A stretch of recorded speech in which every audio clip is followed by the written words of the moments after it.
ہوئی، ہم اس کی معافی چاہتے ہیں آپ لوگوں سے، کیونکہ دور تھے۔ ادھر تریپورہ جیسا خوبصورت صوبہ جہاں سب لوگ مل کے ایک دوسرے کے ساتھ رہتے تھے، ہمارا ملک، ہم سب لوگوں کا ایک ساتھ کا رہنا، اٹھنا بیٹھنا، کھانا پینا، بہت اچھے لوگ ہیں، بہت اچھا ملک ہے۔ تھوڑے سے لوگ ہیں جو ملک میں بدامنی پیدا کرتے ہیں، اسی کی ایک کڑی ہے تریپورہ میں، خاص طور سے پانی ساگر کے علاقے میں۔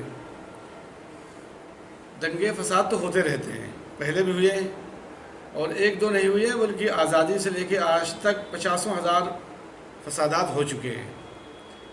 لیکن تریپورہ کے اندر، ہندوستان میں ابھی تک کہیں ایسا نہیں ہوا جو تریپورہ میں، جس میں ہزاروں لوگ جلوس کی شکل میں نکل کر کے اس جلوس میں جس طرح سے محمد صلی اللہ علیہ وسلم کو گالی دی گئی، میں سمجھتا ہوں کہ صرف مسلمان نہیں بلکہ دنیا میں جتنے بھی امن پسند، انسان پسند دوست ہیں، کسی نے بھی اس کو برداشت نہیں کیا ہے۔ تو اس وجہ سے ہم سب لوگوں کے لیے بہت تکلیف دہ صورتحال بنی ہے۔ افسوس کی بات یہ ہے کہ ابھی تک حکومت ان کی پشت پناہی کر رہی ہے۔ حکومت نے ابھی کسی ایسے کو گرفتار نہیں کیا ہے جن لوگوں نے علن اعلان اپنے جرم کا اعلان کیا ہے، اور ایک مذہبی بڑے پیشوا، کروڑوں مسلمانوں کا دل جنہوں نے زخمی کیا ہے نعرہ بازی کر کے، اور پھر اس میں مذہبی جگہوں کو نشانہ بنایا گیا، مسجد کو جلا دیا، جو CRPF کے کیمپ کے پاس کی مسجد ہے پانی ساگر کے اندر، پھر دوسرے اور علاقوں میں۔ ویسے تو مسجدیں تقریباً 16 کے قریب ہیں جن کے ساتھ چھیڑخانی ہوئی ہے، لیکن 4-5 ایسی ہیں جو پوری طرح سے جلی ہوئی ہیں، جن کا بڑا نقصان ہوا ہے۔ پانی ساگر ہی میں 4 دکانیں پوری طرح سے نشٹ کر دی گئی ہیں، کل ملا کے 11 دکانیں جلائی گئیں، ان کا جلوس کی شکل میں اس طرح سے تباہی و بربادی مچائی گئی۔ تو اس وجہ سے ہمارا یہ مطالبہ ہے کہ حکومت تریپورہ اس سلسلے میں فسادیوں کو گرفتار کرے، اور سخت سے سخت سزا ان کو ملنی چاہیے۔ اس سلسلے میں کوئی مذہب کا معاملہ نہیں ہونا چاہیے، دنگائیوں کا کوئی مذہب نہیں ہوتا ہے، تو انہیں فوراً گرفتار کیا جائے، اور یہ یقینی صورتحال بنائی جائے کہ جو خوف اور مایوسی پیدا ہوتی جا رہی ہے خاص قسم کے مذہب کے ماننے والوں میں، ہم اس کا کسی طرح سے وہ پریشانی کی شکار نہ ہو۔ حکومت اس کی ذمہ داری لے کر حکومت دیکھے گی، جن کا اس نقصان کو، یہ حکومت کی ذمہ داری ہے کہ اپنے شہریوں کا نقصان ہوا ہے، ان کو حکومت بھرپائی کرے، پوری طرح سے دوبارہ ان کو کھڑا کرے۔ اسی طرح سے جتنی عبادت گاہیں ہیں، چاہے وہ اس وقت فساد کی شکار ہوئی ہوں یا ایسے علاقے میں جو غیر محفوظ علاقوں میں ہیں، وہاں انتظام کیا جائے، بندوبست کیا جائے تاکہ وہ مسجدیں اور عبادت گاہیں محفوظ رہیں۔ ہاں، اس وقت ہم نے دیکھا کہ کچھ جگہوں پر، بلکہ اکثر جگہوں پہ پولیس کا بندوبست ہے، لیکن بعض جگہوں پہ لوگوں میں بے چینی اور خوف بھی ہے۔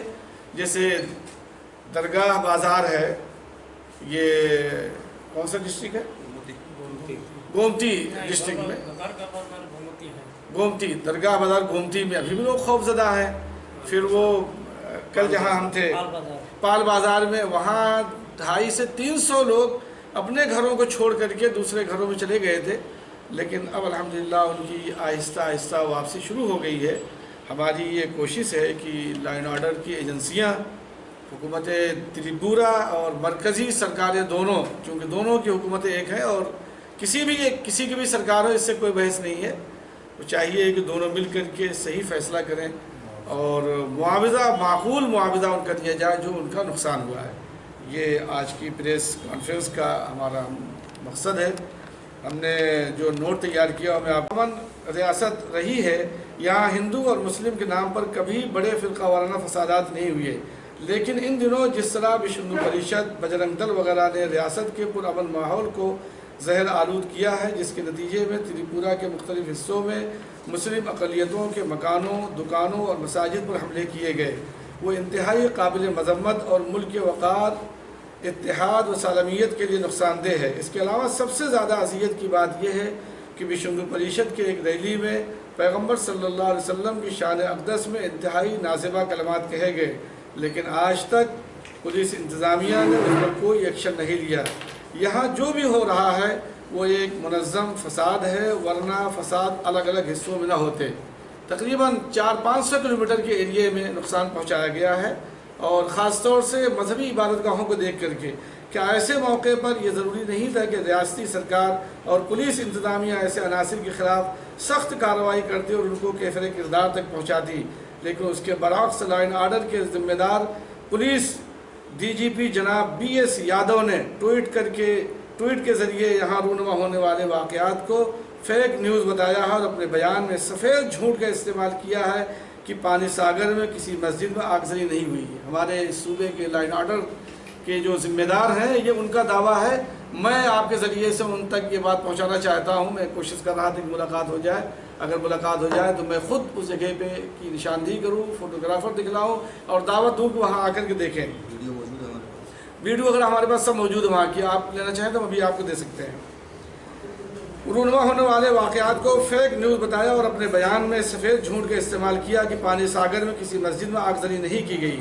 ان وجوہات کی بنا پر جمیعت علماء ہند کے قومی صدر مولانا محمود مدنی کی ہدایت پر جمیعت علماء ہند کی ایک فیکٹ فائٹنگ ٹیم یہاں جا وقوع پر موجود ہے، جس میں ہم لوگ یہاں آئے ہوئے ہیں۔ اس ٹیم میں جمیعت علماء ہند کے نیشنل جنرل سیکریٹری، میں جمیعت علماء ہند کے جنرل سیکریٹری ہوں، میرا نام حکیم الدین قاسمی ہے۔ ہمارے مولانا مفتی عبدالمومن صاحب ہیں، جمیعت علماء تریپورہ کے صدر ہیں۔ آپ مولانا غیور احمد قاسمی صاحب آرگنائزر ہیں۔ آپ مولانا یاسین صاحب جہازی، آپ بھی ہمارے آرگنائزر ہیں جمیعت علماء ہند کے، ہمارے یہ دونوں ساتھی ہیں۔ ہم نے پانی ساگر کی بھی دورہ کیا ہے، ہمارے پاس تصویر ہے، یہاں مسجد CRPF پانی ساگر کو ظالموں نے بے رحمی سے نظر آتش کیا۔ جو کچھ بھی یہاں ہوا روح فرسا ہے اور یہاں کی مسلم اقلیت خوفزدہ ہے۔ کوئی بھی سرکار حقائق سے چشم پوشی کر کے یا کسی اصلی واقعے کی تردید کر کے سچائی کو دبا نہیں سکتی اور نہ اپنی ذمہ داری سے بری ہو سکتی ہے، لیکن اس کا یہ رویہ اپنے آئینی عہدے کی تذلیل کے درجے میں ہے۔ یہ سرکار کی آئینی ذمہ داری ہوتی ہے کہ اپنے اقلیتوں کے جان و مال۔ Subscribe to Tripura Info and press the bell icon so that you never miss any latest updates and news on Tripura.